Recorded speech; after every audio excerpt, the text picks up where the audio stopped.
Hola, buen día a todos. Bienvenidos a un nuevo episodio de Lo que no se habla en odontología. Yo soy el Dr. Feli y estoy muy contento de estar aquí con ustedes. El día de hoy vamos a hablar de un tema un poquito más clínico de lo que venimos acostumbrados y ese tema se llama enfermedades de la lengua. Yo te voy a hablar de las 7 principales enfermedades de la lengua que nos llega a consulta y voy a colocar imágenes aquí en la pantalla. Tú vas a ver imágenes de lo que te voy a ir hablando. No lo voy a hacer como si le estuviera explicando a un odontólogo o a un estudiante, sino como si le estuviera explicando a una persona que no supiera mucho de odontología. Entonces, arranquemos. Primera enfermedad. La primera enfermedad de la que te voy a hablar se llama lengua geográfica. Su nombre de por sí solo dice de qué se trata, ¿sí? Es una lengua que tiene una forma de mapa. Y básicamente esto se debe a que las papilas gustativas de la lengua se encuentran atróficas, se encuentran empequeñecidas. Tremendo término. Esa lengua geográfica, dicen los estudios que de cada 30 personas, una persona lo presenta. Tal vez tú lo tengas y no te has dado cuenta, ¿sí?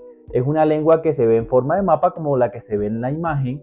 ¿Qué características tiene esta patología o esta enfermedad? Que también se conoce con el nombre de glositis migratoria benigna. Es una condición benigna, es una condición que no requiere tratamiento, pero que en algunas condiciones, como las papilas están reducidas de tamaño, a veces las personas son un poquito más propensas a manifestar síntomas en la lengua. Por ejemplo, si se comen una piña, si se comen un producto ácido. Hay personas que el aspecto físico de su lengua tampoco les gusta mucho, entonces tratamientos como tal definitivos de esta condición no los hay, pero ¿qué dicen los estudios? Que la clorhexidina, ¿sí? Enjuagues con clorhexidina tienden a mejorar la condición de forma temporal y después vuelve a recaer nuevamente la condición. Y hay otros medicamentos que se llaman los antiangiogénicos. Son medicamentos que se han descubierto que ayudan a los síntomas asociados a glositis migratoria benigna, pero no ha salido un producto que sea para aplicación en lengua, por eso no se tiende a usar mucho. Pero como les digo, es una condición fisiológica normal que puede estar asociado a otras enfermedades. ¿Como cuál? Como psoriasis. Dicen que la glositis migratoria benigna o la lengua geográfica es una manifestación de la psoriasis. No quiere decir que todas las personas que lo tengan psoriasis, pero por lo general la persona que tiene psoriasis tiene glositis migratoria benigna.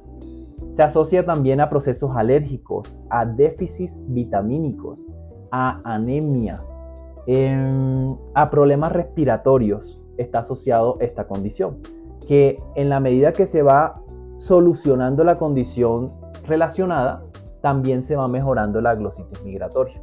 Entonces espero te haya quedado un poquito claro. Igual si tú no entiendes algo, hey doc, cuando hablas de esto, ¿a qué te refieres con esto otro? Y yo de una te lo escribo. Vamos con la segunda. La segunda se llama leucoplasia vellosa. ¿Su nombre a qué se debe? A que hay mira la imagen, es una presencia de una placa en toda la superficie de la lengua. Cuando hablamos de una placa es como una lesión elevada, ¿sí? Plana, en toda la superficie de la lengua de color blanco. ¿Qué características tiene esta leucoplasia vellosa? Que se da en pacientes que están inmunodeprimidos, es decir, su sistema inmune está bajo. ¿Cuál es la enfermedad en la cual el sistema inmune tiende a estar más bajo? El VIH. Entonces, leucoplasia vellosa está asociada totalmente a VIH. No duele, es esa placa blanca, está asociada al virus del Epstein-Barr, pero en pacientes con VIH. Esta condición es la principal manifestación de VIH en países de América y en países de Europa. Mientras que la principal condición de VIH en países como Asia y África tiende a ser la candidiasis, que es nuestra siguiente enfermedad. ¿A qué hace referencia uno con candidiasis?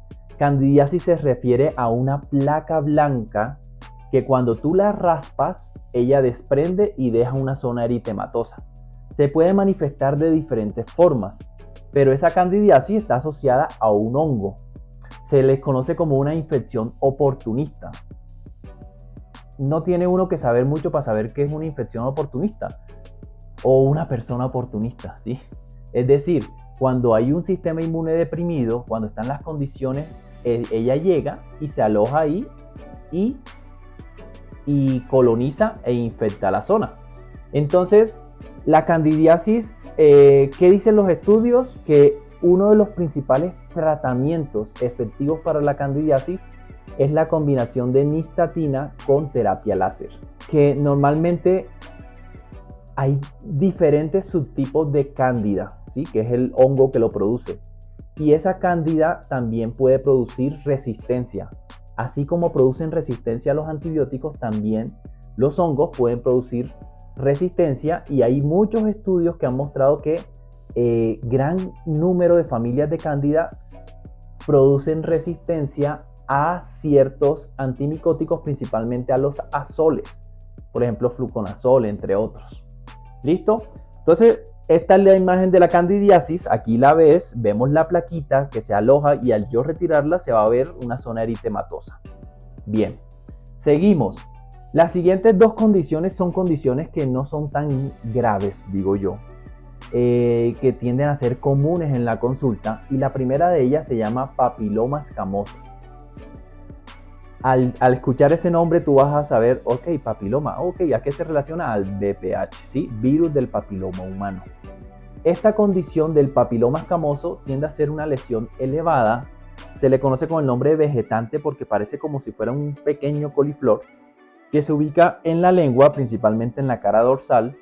Esta lesión tiende a ser una lesión benigna, que hay un paradigma, y es que no siempre se asocia a contacto sexual, no siempre.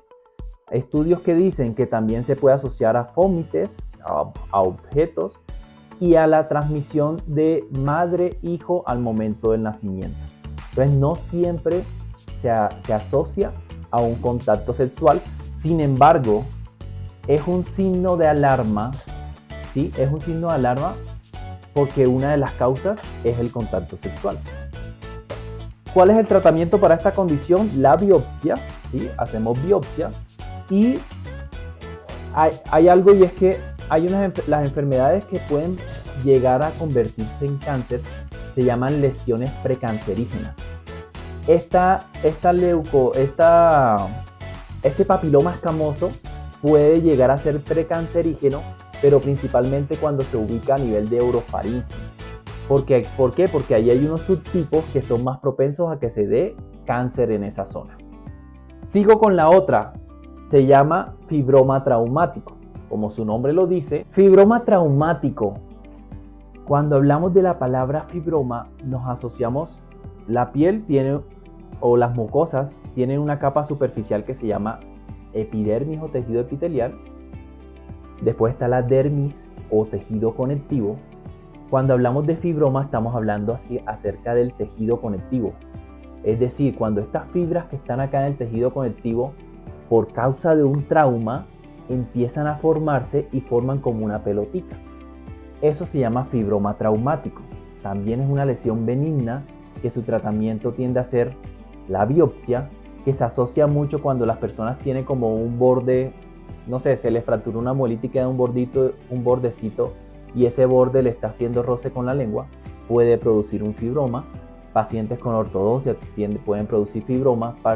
Personas que tienden a morderse la lengua pueden producir fibromas. ¿Cuál es el tratamiento? Una biopsia y controles, pero son lesiones que al momento de realizar la biopsia, ese es el tratamiento definitivo. Sigo con la quinta enfermedad, que se llama leucoplasia. Solamente leucoplasia. Al principio hablé de leucoplasia vellosa, esta se llama leucoplasia. La palabra leuco, siempre que tú escuches leuco, quiere decir blanco, y plasia quiere decir tejido. Entonces es como un crecimiento del tejido, es una placa blanca que no desprende cuando tú la raspas. ¿Por qué es importante la leucoplasia? Porque a las personas fumadoras este es un signo de que algo no está andando bien, ¿sí? De que si es muy leve quiere decir que las células están empezando a desordenarse, pero si es muy avanzado esa leucoplasia también se va a ver como con zonas rojas y va a ser propensa a evolucionar a nuestra última enfermedad que se llama un cáncer, carcinoma escamocelular. ¿A qué voy con todo esto y con todas estas enfermedades que he hablado? Y muchos de pronto escuchan términos y dicen, uy, este man está hablando en japonés, no sé. Pero, ¿a qué voy con todo esto? A que tú, si te aparece algo en la lengua, ¿sí? O si ves a alguien que tiene algo en la lengua, no es normal que aparezcan lesiones en la lengua. Por ejemplo, esta última que voy a hablar, que aquí está la imagen, que se llama carcinoma escamocelular, es una condición que tiende a aparecer más en personas fumadoras, ¿sí? Y si asocian eso con alcohol, es más propenso aún. También se asocia en infecciones con VPH, pero también tiene una condición genética, ¿sí? Hay personas que ni fuman ni toman, pero pueden desarrollarlo. ¿Qué es lo principal? Si a ti te aparece una úlcera, como una llaga en la boca, grande, y que los bordes son como los de un volcán, ¿sí? Literal un volcán en la zona de la lengua, tú acudas a tu odontólogo porque eso no es normal. Y un tratamiento a tiempo, en serio, te lo digo, puede salvarte la vida. Entonces, todas estas condiciones que yo te acabo de decir están relacionadas a otra enfermedad.